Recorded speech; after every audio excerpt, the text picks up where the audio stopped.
Hello mga kakwentuhan, this is your Ate Mabs, your low carb stroke survivor. May tanong po dito para sa atin, paano po mag low carb?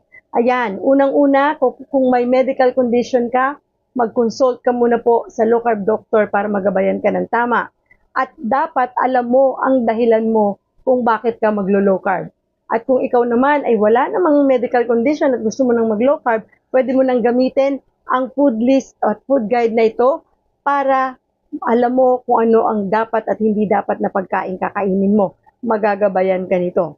Pang-apat, dapat po ma-equip tayo ng info about sa low carb. Manood ng mga YouTube channel ng ating Dr. Iris Radev and Dr. Grace Rohotan and even si Dr. Bry Castillo. So yan po yung apat na dapat nating tatandaan paano mag-low carb. So kung may mga tanungan pa kayo, huwag mahiya na magtanong sa comment para masagot natin.